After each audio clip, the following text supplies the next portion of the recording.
salaamaaleykum mbokk internet igfm.sn tey dañu am mbégte contenté di dalal ki nga xamante ni moo di Thibé Diawara donc tey occasion la ñu indil leen ko mu waxtaan ak yéen ci single boobu noonu nga xam ne moom la génne ñu koy wax Cambay donc di ngeen xam tey lu tax Cambay ak yan ban thème lay développé ci biir opus boobu noonu donc ñuy kontaan di la dalal fii ci IGFM di la wax nga nuyoog internet yi lay seetaan. merci Mame Fama salaamaaleykum maa ngi nuyu mbokk internet yëpp man la Thibé Diawara artiste chanteuse génne single bu tudd Cambay. donc Cambay pourquoi Cambay. alors Cambay tout naturellement quand tu vois quelque chose de sale même ak xale yi bu ñu defee dara lu salte premier mot bi nga leen di wax mooy Cambay pour dire que ne lii dafa salte. Cambay man ni ma ko jëlee mooy pour y avait pas beneen mot bu gën a mën a illustrer en fait li may gis ci sama dëkk mooy que nit ñi dañuy lekk sànni ci mbedd mi naan seen tasse à jeter jënd café sànni jënd seen sachet ndox naan sànni et je trouve que c'est vraiment pas normal donc loolu moo waral Cambay. d'accord donc tey lan nga jàpp ne moom mooy solution bi pour loolu dañ fi manque de civisme et tout. waaw bon nit ñi xoolaat juste seen comportement parce que pour man c'est important parce que kenn tey du jël sa bopp nga takkal ko maanaam boo nekku nit maanaam bu raisonnable wala nga perdre sa sago doo gis kenn ku ñëw bàyyeeku ci ay yareem wala c'est la même chose en fait ci environnement bi parce que environnement bi moo ñuy jox ñu lekk Mame Fama moo ñuy jox ñu naan suñu noyee air bu pur nekk en bonne santé c'est grâce à l'environnement donc il faut que nit ñi di ci bàyyi xel li leen wër te yaakaar naa ne boo jëlee sa kaasu café bi à chaque fois c'est l'exemple que je donne nga jënd ko naan bi nga koy jënd mu fees tàng ci lay gën a nakaree téye que su jeexee c'est vrai il y a des problèmes parce que dëkk bi xëy na poubelles yi manqué na les moyens ne suivent pas mais ñun suñu dëkk ñun ñoo ko mën a defar Mame Fama donc je trouve que nit ñi ku ci nekk daal war nga mën a jàpp ci liggéey boobu ñu xam ne Sénégal su baaxee ñun ñoo koy jëriñoo et que c'est important parce que l'environnement bi actuellement pollution bi doy na waar. d'accord donc inspiration bi nan la ñëwee ak ñaata temps nga ko bind. bi muy ñëw en fait dama doon liggéey parce que dama ubboon benn boutique Médina bi ma créé sama marque Soy by Djibé may dem dugg ci kaa romb ñuy tabax pont bi nekk wetu Yënguleen donc gis ñu nekk foofu ci camion yi kenn traversé ñëw di saw en fait j'ai eu tellement mal parce que je me dis que ñun ñoo ngi kaas di xeex ay njiit naan dëkk bi dox na doxul mais ñoom effort bu naw bu ñu teg ñun ñoo ci mën a jàpp pour que mu dem kanam donc su fekkee ne li ñuy am asub néew ñu koy defaral ñun ci suñu bopp ñun ñoo koy yaakaar kañ la dëkk bi di dem donc ci premier bi ñëw quand j'ai vu ça j'ai eu mal j'ai dit Cambay et j'ai commencé à écrire ci biir car rapide bi ma nekkoon donc noonu laa yeggee ci boutique bi je me suis dit lii dama koy bind et je vais sortir ça j'avais d'autres projets mais c'était comme si suñu borom en fait moo def sama xel que ne lii il faut que tu en parles quoi parce que j'en avais marre quand même de voir cette situation bi nga xamante ne moom la ñuy dund et que ma jàpp ne ñun ñëpp ay nit lañ am nañ raison xëy na nit ñi boo waxee ak ñoom dinañ mën a changer loolu. d'accord donc espérons que nit yi dinañ la déglu que dañu war a defar suñu réew que pollution bi bari na et tout donc sa amour ci musique fan la jógee. man j'ai commencé la musique quand j'étais petite en fait j'ai très tôt perdu mes parents et solitude moo ma dugal ci musique quand j'avais mal quand personne n'arrivait à me comprendre quand mënuma woon am ku may confier wu bu ma dégluwaan musique daf may soulager je pouvais pleurer des fois ma jël ay textes yu ndaw bind des fois ma jël interpréter et après ci la temps yooyu maa ngi Diourbel parce que après le décès de mes parents je suis partie vivre chez ma grand-mère la intégré English Club yi di jël ay reprises ay morceaux noonu ma intégré benn groupe bu tudd Free Concept après j'ai cheminé un peu avec eux ñu def Nescafé African Revelation en 2010 représenter le Sénégal derrière le Nigeria et le Cameroun et Bon, on a eu des ouvertures par rapport à ça gën a miin tuuti milieu showbiz bi amoon nañ album mais finalement j'ai préféré me retirer pour gën a gëstu gën a jàng pour mën a apporter en tout cas loo xamante ne man dinaa ko gën a fii par rapport ak sama musique. ok donc en général dañuy gis ne que kuy ñëw dugg ci musique da ngay bokk ci benn groupe ak yooyu noonu jékki-jékki génn ci groupe bi lan mooy problème bi. Bon, ça s'est passé tout naturellement man ñoo ma njëkk a accueillir ci musique j'étais à Diourbel industrie musicale demeewul noonu c'était un groupe de rap j'avais fait juste un featuring après prestation yi ma lay wax ni au collège et ñoom ñu proposé ma pour ma bokk ci groupe bi maintenant après il y a eu benn décalage benn séparation parce que man maa leen jiitu Dakar maa njëkk a ñëw je voulais découvrir d'autres horizons je voulais découvrir ma voix dama am en fait lu ma yàgg bëgg a séentu parce que bëgguma yem rek ci musique boo xamante ne day folklore dama bëgg musique bu am expérience bu expérimenté et tout je vise loin en tout cas ci sama carrière musicale donc loolu xaw na créer distance tuuti sama diggante ak ñoom et puis à la longue on se retrouvait plus donc te ay frères lañ samay nit lañ ñoo ma njëkk a teete ci musique jarul muy ñaaw bu loolu amee même jëkkër ak jabar yàlla ni muy takkee sëy noonu lay daganalee divorce bu amee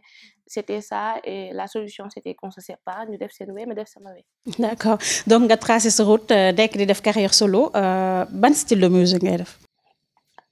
Je suis plus sur afro jazz blues variété mais bi j'ai choisi tegu ci bitu rap afro trap parce que je voulais que ça bouge bëgguma woon mu nekk son boo xamante ne day soft parce que gars yi pour nga attirer seen attention il faut nga teg ko ci loo xamante ne na leen yëngal nañ ko feel déjà après nga mën a placer say mots pour mën a sensibiliser. nan nga compter def promotion album bi.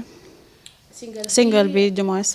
Promotion bi déjà maa ngi signé avec toi. Merci pour l'invitation et je compte faire des tournées télé. Normalement demain je dois faire Yeewu Leen je dois faire aussi d'autres plateaux télé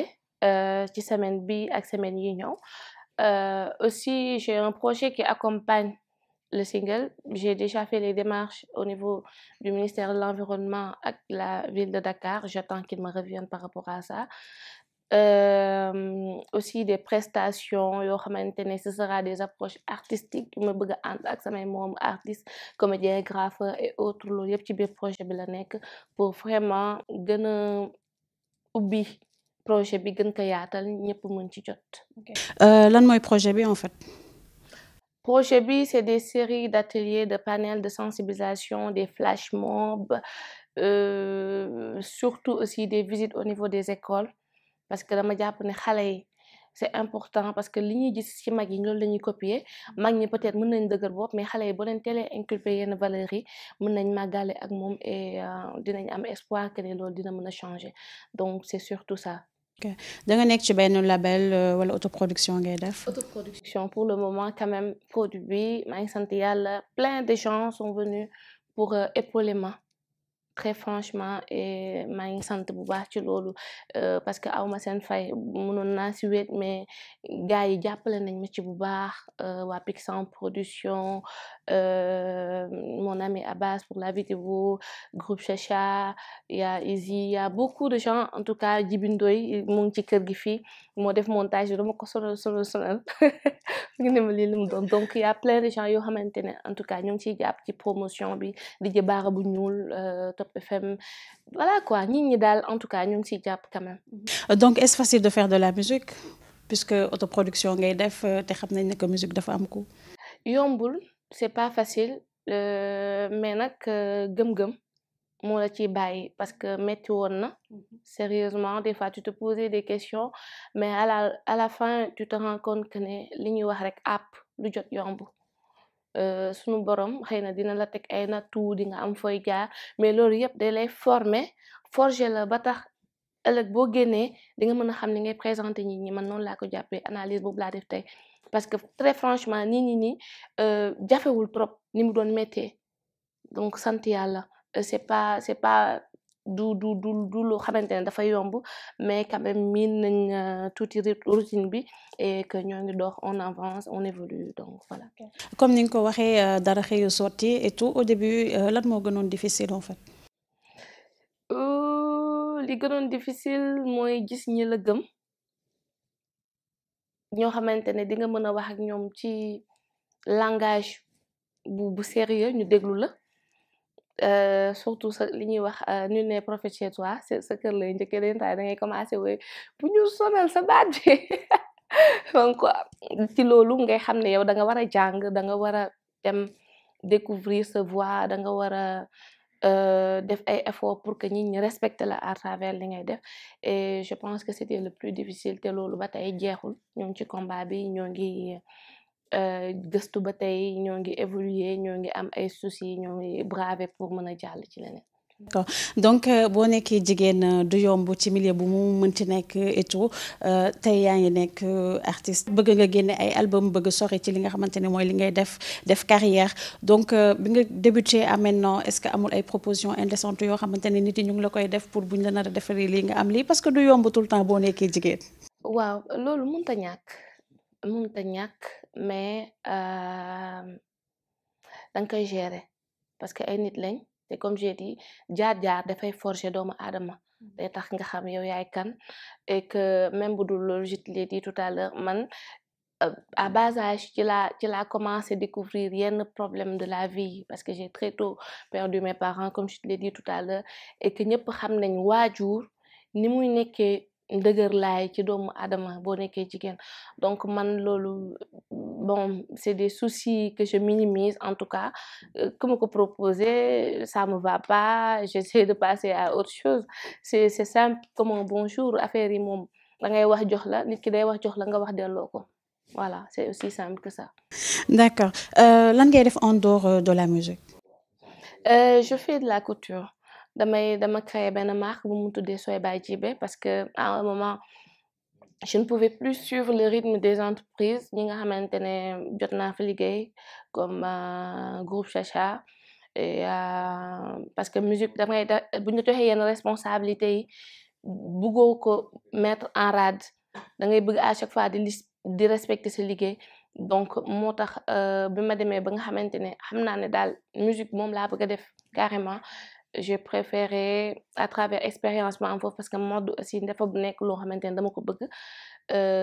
ma créer benn marque di ci taxalaatu et tout. D'accord donc pour sa marque bi yan kii ngay utiliser yan tissu ngay utiliser ndax tenue traditionnelle ngay def wala yan. Tradi moderne yaa day batik damay utiliser vax damay utiliser bogolan pagne tissé donc. lu ma gis mu neex ma mu leer ma ne mën naa si créer dara je l'utilise. D'accord mais sa ay projet yi mooy album li ñuy wax jaaykatu mbag boo gis boutique nekk ci xol ba album parce que artiste là et j'espère trouver benn maison de production boo xamante ne dinaa mën a liggéey ak ñoom li ma bëgg a liggéey pour le moment quand même c'est des singles qui vont suivre et le projet Cambay bi nga xamante ne jot naa ko lancé je compte vraiment dérouler la communication voilà. D'accord. Votre dernier mot. Mon dernier mot maa ngi woo bépp jigéen ci mois de mars bi ñu nekk xam naa ñun ñoo koy tëj donc jigéen ñi ñooy yaay jigéen ñi ñooy soxna jigéen ñi lépp lu am ci àdduna li ñuy wax derrière tout grand homme il y a une grande dame góor ñi mënuñu dem sans ñun te misaal bi ci gën a rëy mooy que ne suñ borom dafa teg góor ëmb mënu ko attanu ko ñu jox ñu ko ñun donc ñun amul lu ñu të ci àdduna amul il faut que les femmes continuent de croire en ñu gëm seen bopp xam ne lu ñu song mën nañ ko daan y a pas de limite amuñu barrière et que ma leen di aussi ci combat bi parce que comme j'ai dit ñun ñooy yar ñoo nekk ci kër yi ci école yi ñu nga fi fekk boo demee ci bureau yi ci marché yi ñun ñooy jaay ñu gën a bàyyi xel li ñu wër environnement bi parce que daf ñuy lor matières yi ñuy jël di ko sànni sachet yeeg ki en plastique yi c'est des matières yoo xamante ne non biodégradables seen durée de vie dafay yàgg ci biir te ñi nga xamante ne dañuy yor terre yi di cultiver dañuy am ay problèmes jur yi dañuy am ay problème ba ci fan yi ngelaw yi ngay gis ñuy noyyi di ticholi du ne pollution de l'air la donc ñu bàyyi ci xel et que balaa déwén en tout cas ci mois de mars bi ñu am ci résolution bu leer mu leer ni jigéen Sénégal ñafe nañ loolu ba mu suñu dëkk bi gën a rafet gën a naat gën a am santé et tout. Djibé est marié? Non. Célibataire. Okay, donc may ñu benn a cappella. mbedd buur la loo lekk sànni sama yoon nekku ci mbedd buur la loo lekk sànni te kenn du wax jaar nañu xoolaat bay wilaas du génn dëkk bekki ëmbëm jongul bay la xam si dëkkam yegg si Ndakaaru ne faaw mu bokk boy town ñi le dir mbagg kook sër la njëkkee la nga doon apprenti mbay sur na ay at ñu jox ko car rapide dafay jàddu koñ taxaw si virage ku wax mu coow andi embouteillage naan kaasu kafeem sànni si tali bi léegi am na clando day daw RTS Liberté 6 sous affaire saw du seere ku wax mu sànni loxo mbir bu mu njëkk a jot fala koy samp rek dëkk baa ngi tilim dëkkee jur ay gàllankoor jaarul kon may lim cey mbay yaa ñu toppe mbooro cambay mbayo mbay cambay mbayo mbay cambay maa ngi jox dox daje ci samay page Facebook YouTube Instagram Djibé ngeen seetaan li des ci vidéo bi one love. Internet IGFM ñoo ngi leen di jaajëfal ñoo ngi nekkoon ak ki nga xamante ni moo di Djibé Diawara donc di la jaajëfal bu baax. Merci Mame Fama merci ci invitation bi.